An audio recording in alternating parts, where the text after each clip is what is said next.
Dans le module précédent, on a pu se familiariser en fait avec quelques raccourcis. Donc, vous aurez l'occasion en fait de bien les utiliser dans les modules suivants hein, quand on va vraiment attaquer le montage. Et du coup, quand je vous ai montré ces raccourcis, j'ai importé en fait un fichier vidéo. Donc c'est là où je voulais en venir en fait. C'est qu'il y a des règles en fait d'importation. C'est-à-dire qu'on ne peut pas rentrer les fichiers n'importe comment et n'importe quel type de fichier dans Premiere.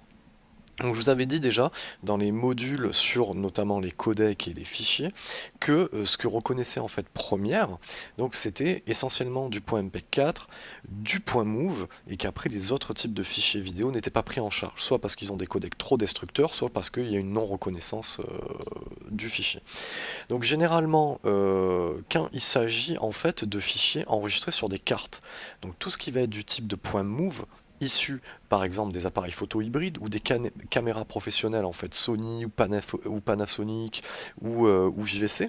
Donc eh ben, il suffit en fait de copier la carte sur le disque dur et après donc si c'est des fichiers en point move classique, donc il suffira juste de faire comme ceci par exemple ou même des MXF hein, comme on l'a vu, donc de faire un POMI et d'aller sélectionner alors soit le dossier lui-même. Donc si je fais importer, regardez ce qui se passe, boum, il m'a importé le dossier Rush. Et là, du coup, j'ai tous mes fichiers ici.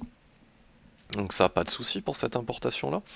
Maintenant, dans le cas très précis, en fait, de caméras professionnelles, notamment les Sony, la gamme de Sony XD Cam, ou même certaines Panasonic P2, donc ont des structures de cartes bien spécifiques, c'est-à-dire avec un dossier, avec une nomenclature et un audio et de la vidéo séparés.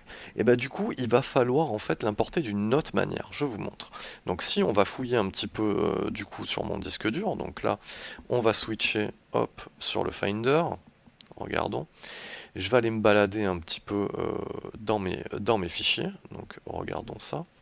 Par exemple ici. Donc ça c'est des dossiers sur des émissions de drift et que je vais dans Rush. Voilà.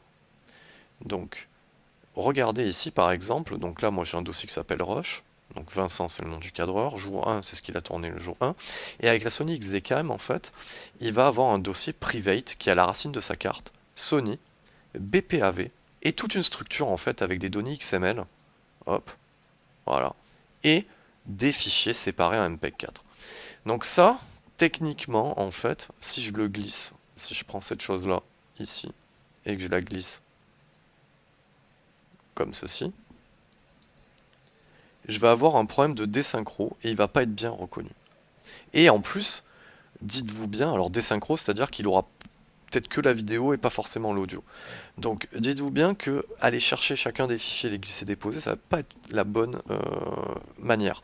Par contre, si j'utilise ici l'explorateur de médias et que je vais sur mon disque dur, temporaire, que je refais la même manip, 26, hop, rush, 100, jour 1, private.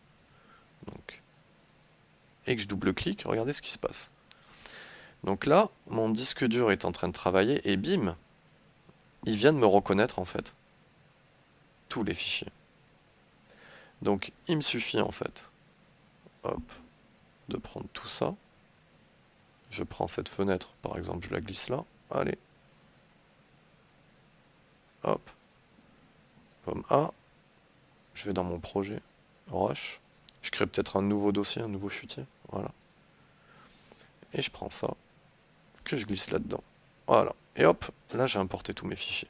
Donc pour toutes les structures de cartes complexes, donc on ne travaillera pas là-dessus, mais bon voilà, c'était bien qu'on le voit. Donc pour toutes les structures de cartes issues de caméras professionnelles avec une indexation bien spécifique, vous copiez le contenu de la carte, et c'est grâce à l'explorateur de médias ici présent que vous allez importer. Lui, il va reconnaître la structure. Donc ça, c'est la petite astuce qui ne vous est pas expliquée en fait hein, dans les glossaires d'aide Adobe. Ça, c'est vraiment par l'expérience qu'on le comprend. Donc là, bon, moi, je vais me supprimer ce dossier-là parce que j'en ai plus besoin. Hop, voilà. Ça, c'était pour un titre d'exemple. Donc ça, c'est pour le côté vidéo. Maintenant, pour le côté audio, ben, un POM-I suffira amplement. Donc pas de problème. N'importe quel type de fichier, AIF, MP3, Wave.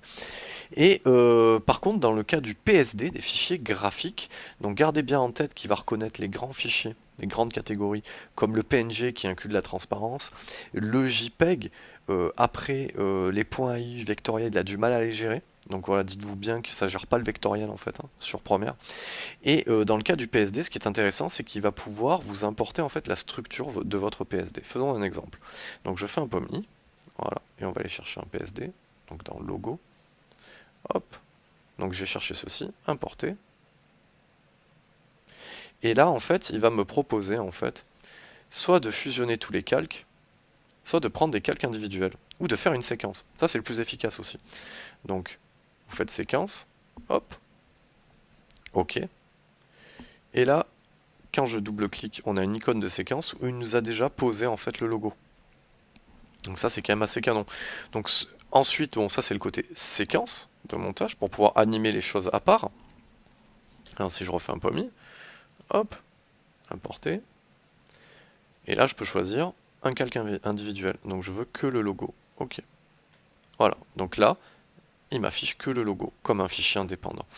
Donc là, ça sera un choix pertinent dans le sens où vous le verrez qu'on pourra faire un peu d'habillage en fait sur Premiere. Mais quand on veut faire des trucs élaborés, on va plus passer sur After Effects. Donc ça, c'est quand même un autre logiciel. Mais si on veut smasher le travail, bien séparer tous les éléments, faire différents calques sur Photoshop et l'importer en fait en tant que séquence.